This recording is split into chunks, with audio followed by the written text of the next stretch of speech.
Hello everybody. एक बार फिर से आपका स्वागत है आपके अपने यूट्यूब चैनल पर जिसका नाम है सक्सेस हरियाणा।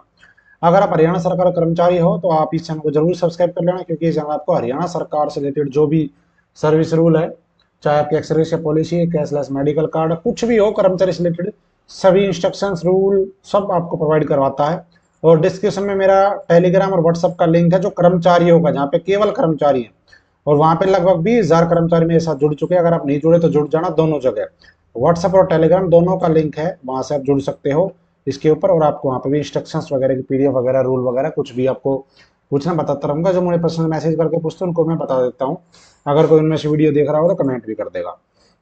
देखो, रूल नंबर 65 तक मैं करवा चुका था। लीव इनकेसमेंट, यानी कि जो आपको पैसे मिलते हैं वो कब मिलते हैं, किस परिस्थिति में मिलते हैं।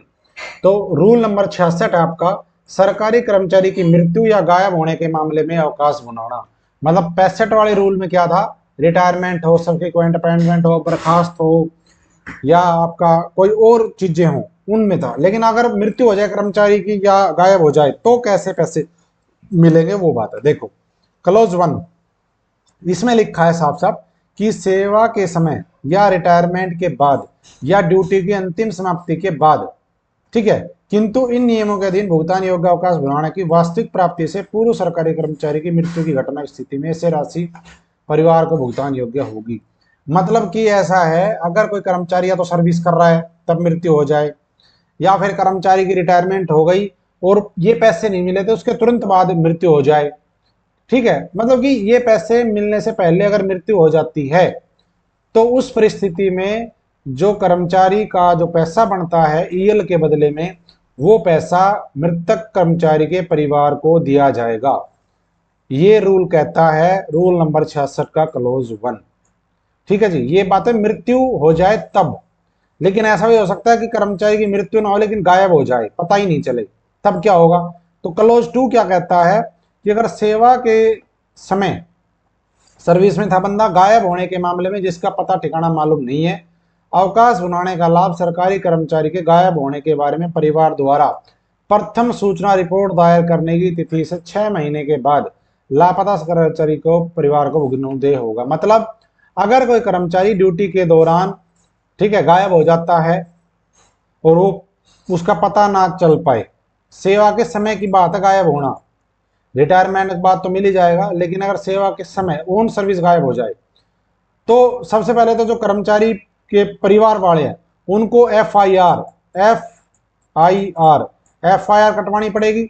जिस दिन एफ आई आर कटेगी, अगर उस एफ आई आर के 6 महीने के भीतर भीतर कर्मचारी नहीं मिलता है तो 6 महीने के बाद उसके परिवार वालों को उसके ईएल का पैसा मिल सकता है। ये मान लिया जाएगा कि वो नहीं मिलेगा, और फिर जो जो बेनिफिट परिवार को मिलने होते हैं रिटायरमेंट के संबंधित, वो सारे बेनिफिट मिल जाएंगे, उसमें ये ईएल का पैसा भी मिलेगा। लेकिन रिपोर्ट दायर होने के 6 महीने के बाद अगर नहीं मिलता है तब की बात है।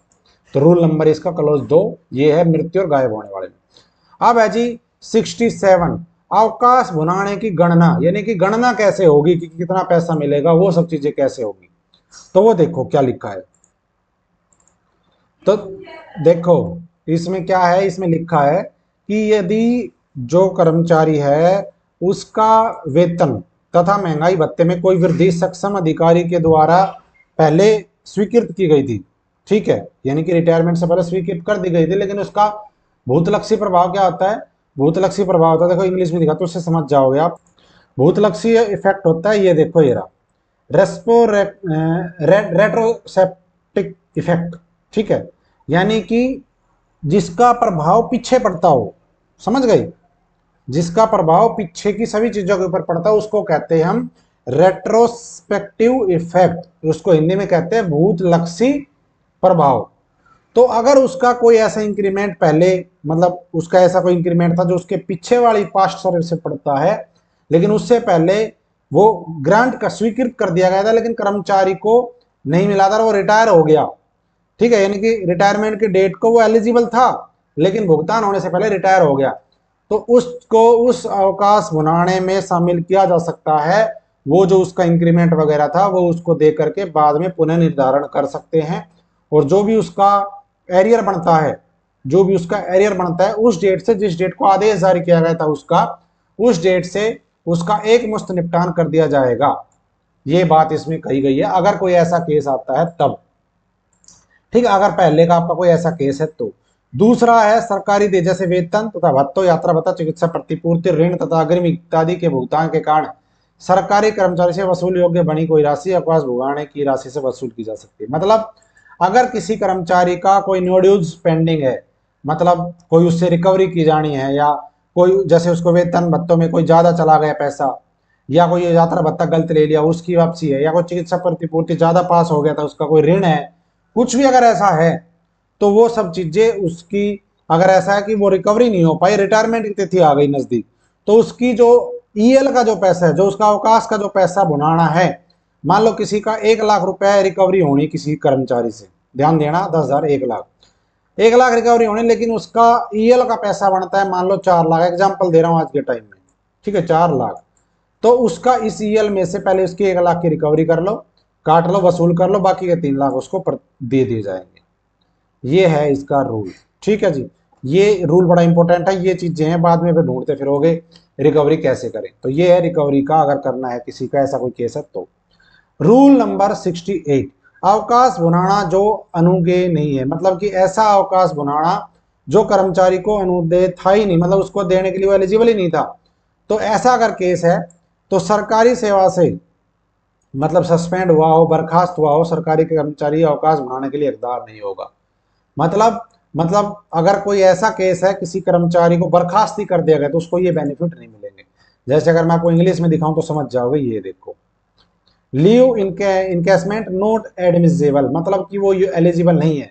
एक गवर्नमेंट एम्प्लॉय कोई डिसमिस कर दिया गया हो या सर्विस से रिमूव कर दिया गया हो, अगर इस तरह का केस है तो उसको लीव इनकेसमेंट का बेनिफिट नहीं मिलेगा, उसको कोई पैसा अवकाश का नहीं मिलेगा इन दो केस में। समझ गए, ये चीज है, ये बड़ी इंपॉर्टेंट चीजें हैं, फिर आप ढूंढोगे तो इसलिए आपको पता होना चाहिए, चाहे आप किसी भी पोस्ट पे हो, ये बहुत काम आने वाली चीज है। दूसरा है अवकाश भुनाने से रोकना, मतलब वो आपको जो पैसा मिलना है उस चीज को रोकना। अगर कैसे रोक सकते हो उस चीज को वो देखो, यहाँ पे बहुत लंबा चौड़ा मैं आपको शॉर्ट बता देता हूँ।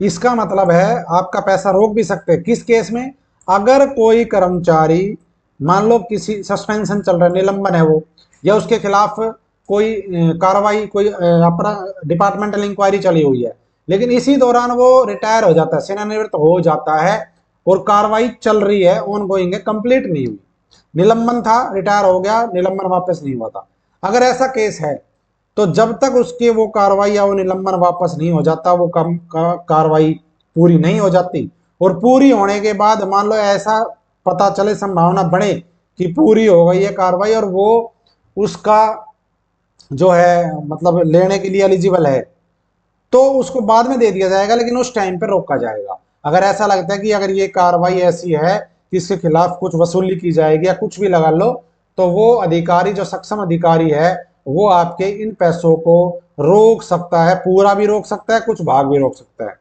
अगर मान लो कोई ऐसी रिकवरी का केस चला हुआ है, कोई किसी भी तरह का केस है जिसमें मान लो ऐसा लगता हो भाई इससे हमें 50,000 रुपए की रिकवरी लेनी पड़ सकती है, ऐसी कोई कार्रवाई खुली हुई है आपके खिलाफ, और आपका लीव इनकैशमेंट आप रिटायर हो गए, आपका लीव इनकैशमेंट मान लो 4 लाख बन रहा है एग्जाम्पल के लिए, 4 लाख, अब 4 लाख अगर बन रहा है तो अधिकारी के ऊपर वो 4 का 4 लाख रोक दे, या उसको ऐसा लग रहा है 50,000 की रिकवरी बनेगी इसकी, तो वो 50,000 रोक दे, 3.5 लाख आपको दे सकता है। तो ये चीज है, पूरा भी रोक सकता है, लेकिन बाद में अगर आपकी कार्रवाई पूरी होने के बाद आपका जो भी है अगर लगा कि सही था ये और आप के फेयर में फैसला आ जाता है तो आपको पूरा भुगतान बाद में दिया जा सकता है। तो ये चीज है, कई बार ये चीजें आ जाती हैं कि किसी का रोकना भी पड़ जाता है। अगला अवकाश भुनाने की स्वीकृति है तो सक्षम अधिकारी, मतलब कि लीव इनकैशमेंट का कौन अधिकारी सक्षम है जो इन पैसों को अप्रूव करता है, कौन अप्रूवल देता है इसी। तो देखो रूल नंबर 170 का, ये चीजें बड़ी हैं, कई बार ये समझ हो जाता है भाई इनको कौन वेरी जो है इसको अप्रूव करेगा। तो अवकाश भुनाने की स्वीकृति ग्रुप क और ख यानी कि ग्रुप ए और ग्रुप बी के लिए तो विभाग का अध्यक्ष यानी कि डीजी, विभाग का अध्यक्ष कौन होता है, डीजी होता है, ठीक है, वो करेगा ग्रुप ए और बी के लिए, तथा ग्रुप सी और ग्रुप डी के कर्मचारियों के लिए कार्यालय अध्यक्ष सक्षम पदाधिकारी होगा। एग्जाम्पल, अगर कोई बंदा मान लो जैसे कोई एसडीओ है, मान लो एसडीओ है कोई, इरिगेशन में एसडीओ है, अभी बी ग्रुप की पोस्ट है, अब अगर ये बंदा एसडीओ जाता है रिटायरमेंट, तो इसकी जो पैसे हैं इनके लीव इन्वेस्टमेंट के, वो आपका डीजी करेगा, अप्रूवल वो देगा।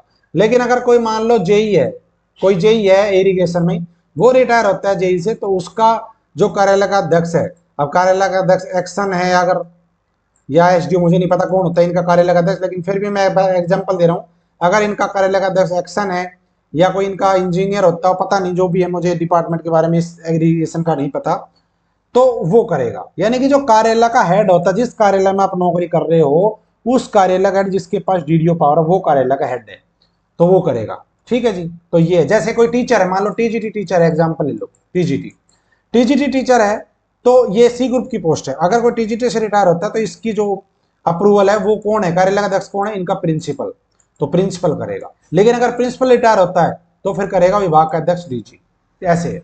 तो ये हो गया कौन अधिकारी होगा जो इस चीज को वेरीफाई का अप्रूवल देगा, वो ये। दूसरा, जो इसको अप्रूवल करेगा, स्वीकृति आदेश अधिवार्षिता पर सेवानिवृत्ति तिथि से 15 दिन पूर्व जारी किया जाएगा, किंतु यानी कि जिस दिन आपकी रिटायरमेंट है उससे 15 दिन पहले आपको अप्रूवल, जो अधिकारी है वो इसकी अप्रूवल देगा, किंतु उसके बदले में भुगतान रिटायरमेंट की तिथि के दिन जारी किया जाएगा। मतलब उसका भुगतान दिया जाएगा रिटायरमेंट की डेट को, लेकिन उस चीज की अप्रूवल अधिकारी देगा 15 दिन पहले। यानी जिसकी रिटायरमेंट मान लो एग्जाम्पल के लिए 31 मार्च की थी, तो वो 15 दिन पहले, 15 या 16 मार्च को उसकी अप्रूवल आ जाएगी, भाई इसके इतने पैसे बनते हैं, लेकिन उसको पैसे कम मिलेंगे जिस दिन वो रिटायर होगा 31 तारीख को, उस दिन। अग्रिम में स्वीकृति आदेश केवल बिल की तैयारी और खजाने से उसके समायोजन के सुसाध्य बनाने के लिए। मतलब ये आदेश, ये पहले से जो स्वीकृति देनी है वो क्यों बनाई गई है, वो इसलिए बनाई गई है कि जो ऑफिस के जो क्लर्क असिस्टेंट जो भी बिल बनाता है, वो बिल बना के तैयार रखे, और खजाने में उस चीज का एक तरीके से मतलब एडजस्टमेंट रखे कि ये ना हो कि बजट नहीं है। इस चीज के लिए 15 दिन पहले उसकी अप्रूवल देनी पड़ती है। तो ये चीज है इस चीज की। आगे एक टिप्पणी जरूर लिखिए, वो जरूर देखेंगे, फिर ये चैप्टर ये वाला खत्म हो जाएगा। क्या, जहां विभाग का अध्यक्ष है, जहां विभाग अध्यक्ष या न्यायिक कार्रवाई रिटायरमेंट या सेवा छोड़ने के समय लंबित है, तो अवकाश भुगतान की स्वीकृति के लिए सक्षम अधिकारी ग्रुप क और ख के मामले में कर्मचारी के लिए प्रशासन विभाग या ग्रुप ग और घ कर्मचारी अधिकारी होगा। मतलब अगर कोई ऐसी कार्रवाई आपके खिलाफ बनती है, या कोई रिटायरमेंट पे कोई भी कार्रवाई लंबित है आपके खिलाफ, तो जो अवकाश भुगतान की जो आपकी अथॉरिटी है वो बदल जाएगी। क्या, जो ग्रुप ए और बी के लिए विभाग का अध्यक्ष अथॉरिटी होता था, ऐसे केस में आपका विभाग का प्रशासनिक विभाग यानी कि एसीएस होगा, और ग्रुप डी और ग्रुप सी के मामले में जो आपकी अपॉइंटिंग अथॉरिटी है वो होगी। अभी तक ग्रुप सी और ग्रुप डी के लिए कार्यालय का अध्यक्ष होता था, लेकिन अगर ऐसा कोई केस है, कार्रवाई लंबित है आपके खिलाफ कोई, तो फिर आपका कौन होगा, नियुक्त अधिकारी। जैसे ग्रुप डी का जो अपॉइंटिंग अथॉरिटी होती है, अभी तो कॉमन कैडर हो गया, तो डीजी एच आर डी का जो डीजी वो बना दिया अपॉइंटिंग अथॉरिटी, लेकिन पहले कौन होता था, लगभग कार्यालय का अध्यक्ष है वही अपॉइंटिंग अथॉरिटी होता था। लेकिन ग्रुप सी के लिए अपॉइंटिंग अथॉरिटी कौन होता है, डीजी। ठीक है, तो ये चीज इसमें बताई गई है।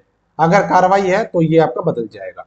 तो ये था भाई लीव इनकैशमेंट में रोल नंबर 66 और आपका 67 से 70 तक। बहुत इंपॉर्टेंट चीजें हैं, ये चीजें आपको पता होनी चाहिए कर्मचारी के तौर पे भी, और अगर आप क्लर्क असिस्टेंट डीडीओ कुछ भी हो तो आपको तो और ज्यादा जानकारी होनी चाहिए। अब अगला चैप्टर आता है मिसलेनियस का, वो बताऊंगा अगली वीडियो में। अगर आपने इससे पहले की वीडियो नहीं देखी तो मैंने कंप्लीट एक एक रूल बताया, 70 रूल करवा चुका हूँ लीव रूल के, आप चेक कर लेना, प्ले लिस्ट मिल जाएगी डिस्क्रिप्शन में आपको। और मेरे चैनल के ऊपर जनरल रूल कंप्लीट है, एक्स ग्रेशिया पॉलिसी है, मेडिकल पॉलिसी है, आपकी कंडक्ट रूल है, आपका बहुत सारी चीजें देख लेना। थैंक यू, जय हिंद, जय भारत, जय हरियाणा। लाइक शेयर और चैनल को सब्सक्राइब